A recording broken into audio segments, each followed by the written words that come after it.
सीताराम येचुरी जी ये सिर्फ communist party के लिए ही एसेट नहीं थे, ये सबके प्रिय नेता थे और सबसे मिलते थे, सबसे बात करते थे। खास करके इंडिया अलायंस करने में उनका भी बहुत बड़ा पात्र था। उन्होंने हमको बार बार याद दिलाता था। वो खासकर सोनिया गांधी जी से मिलते थे और इंडिया अलायंस के बारे में वो आगे बढ़ाने के लिए और यूनिटी लाने के लिए बहुत ही कोशिश करते थे। मेरा पहला मीटिंग इंडिया अलायंस का मेरे घर में ही हुआ और उनसे ही स्टार्ट हुआ। तब फिर हम एक एक करके हमारे अपोजिशन पार्टी के नेता राहुल जी, हम बैठकर एक एक पार्टी के नेताओं को बुला बुला कर बात करने के बाद जो बात बनी, उसके बाद इंडिया अलायंस आगे बढ़ते गया। चंद लोग उस वक्त क्रेडिट लेने की कोशिश किए, लेकिन हमारे जहाँ साहब यहाँ है तो वहीं से जो आदमी क्रेडिट लेना चाहता था वो हमको छोड़ के रातों रात भाग गया। फिर भी हम इसको आगे बढ़ाकर देश में जमहूरियत को मजबूत करने के लिए चाहे कोई भी कीमत हो, सभी पार्टियां देने के लिए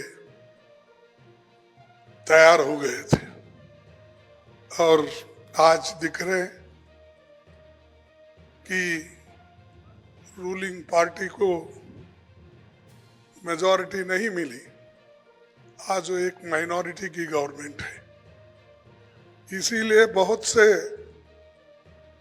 जो बिल वो आगे बढ़ाना चाहते थे और जितने भी बुरे कानून थे उनको लाना चाहते थे, तो वो अब रुक गए हैं। ये शक्ति सिर्फ जनता से ही आ सकती है और जनता ने हमको सपोर्ट किया। और खासकर येचुरी जी हमेशा रात के 10 बजे हो, 11 बजे हो, सुबह 8-9 बजे, कभी भी भाई इनसे बात करे क्या, आप उनसे बात करे क्या, वो मिले क्या, इसका हमेशा हमको याद दिलाते रहते थे। और एक तरह से एक दूसरे से बातचीत होने से हम एक दूसरे की सलाह समझिए या एक दूसरे, खासकर जब एक कॉमन आइडियोलॉजी पे या ग्राउंड पे मिलते हैं, चंद कार्यक्रम में मिलते हैं और कॉमन कार्यक्रम में जब हम ध्यान रखते हैं, तब निश्चित रूप से हम एक होकर गरीबों के लिए, मजदूरों के लिए, खासकर जो शोषित लोग हैं उनके लिए हम काम कर सकते हैं। इससे पहले भी जब यूपीए गवर्नमेंट थी, उस वक्त भी उन्होंने मनरेगा के बारे में बहुत इंटरेस्ट लिया था कि मनरेगा ये अवश्य है, ज़रूरी है और गरीबों के लिए जीने के लिए एक बहुत बड़ा कानून जो मैडम सोनिया गांधी जी ने लाया था, उसकी बहुत तारीफ करके वो हमेशा आगे कहते थे। और दूसरी चीज़ मैं उनमें एक खूबी देखा कि कभी गुस्से में नहीं आते थे और किसी को इंटॉलरेंस की बात नहीं करते थे। सबको समझाते थे भाई हो गया, वो चीज़ हो गई, आगे क्या करना चाहिए, फिर कैसा करना चाहिए। अगर जब तक एक आदमी मीडिएटर, बोलिए एक इंसान सोच सूझ बूझ के जो काम करता है और सबको लेके जाने की जब बात करता है, तो उससे हर लोग यूनाइट होते हैं। जब हम यूनाइट होते हैं तब निश्चित रूप से हमारी जो लड़ाई रहती है वो गरीबों के लिए आगे बढ़ती है। इसीलिए एक सच्चे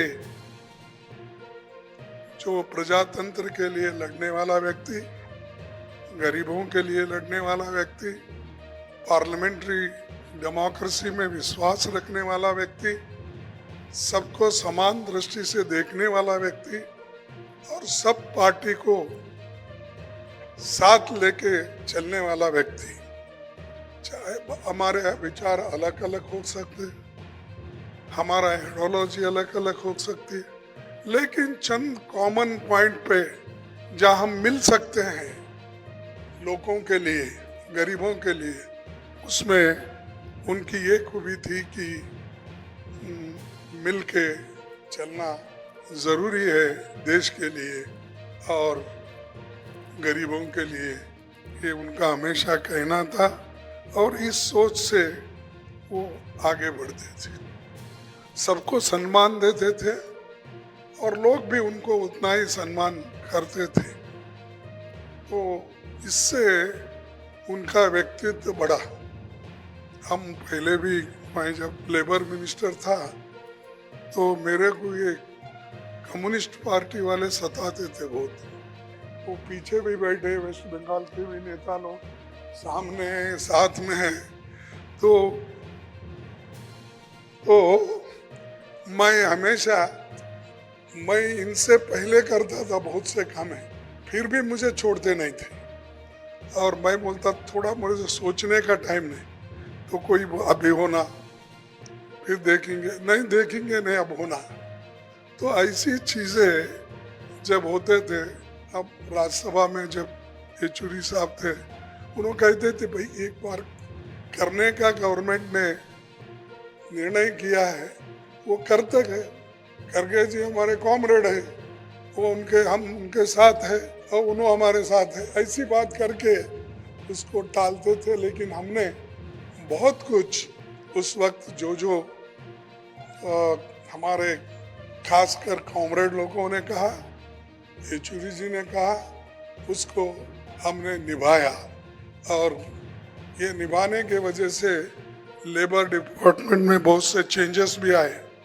लेकिन अब लेबर डिपार्टमेंट गायब है, किधर है, क्या है, उसको कोई पूछने वाला भी नहीं है और उसके तहत काम करने वाले सरकार तो है ही नहीं। सरकार कहाँ है, तो इलेक्शन में है सब। हमेशा हमारे प्रधानमंत्री इलेक्शन में ही रहते हैं, तो उनको इलेक्शन का प्रधानमंत्री ही बनाना चाहिए, देश का नहीं। ये तो मेरे को ऐसा दिखता है, क्योंकि कभी भी बहुत मशरूफ रहते हैं, चाहे वो जिला पंचायत इलेक्शन हो, चाहे म्यूनसिपाल्टी का हो, चाहे एमएलए का हो, चाहे बाई इलेक्शन हो। बहुत देश की फिक्र कम करते हैं, इलेक्शन की फिक्र ज़्यादा करते हैं। तो ऐसे लोगों को झुकाने के लिए ऐसे व्यक्ति की ज़रूरत हमको थी और मुझे बहुत बुरा लगा कि बहुत कम उम्र में, अभी क्योंकि इतनी उनकी हमको छोड़ के जाने की उतना वक्त नहीं था, लेकिन हमको छोड़ के वो चले गए। तो एक बहुत बड़े नेता हमने खोया। तो उस जगह को भरना अब आप लोगों के हाथ में है, लेकिन जिस ढंग से आप लोग लेके जाएंगे वो काम हो जाएगा। और खास करके मेरी पहचान इधर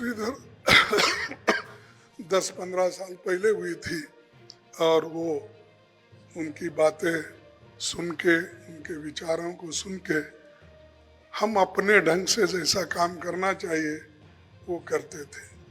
इसीलिए मैं कॉमरेड सीताराम येचुरी को हृदयपूर्वक श्रद्धांजलि देता हूँ और उनके फैमिली को भी, कुटुंब को भी मैं धैर्य रखने का एक, उनके पास तो धैर्य है, लेकिन हम सब लोग उनको सपोर्ट करते हुए उनके जीवन में हम लोग हैं, हम आप लोगों के लिए हम आपको साथ देंगे और आप कोई ऐसी चिंता करने की, चिंता तो होती है लेकिन अपने को काम भी करना है और आगे भी बढ़ना है और उनके विचारों को लेकर भी चलना है।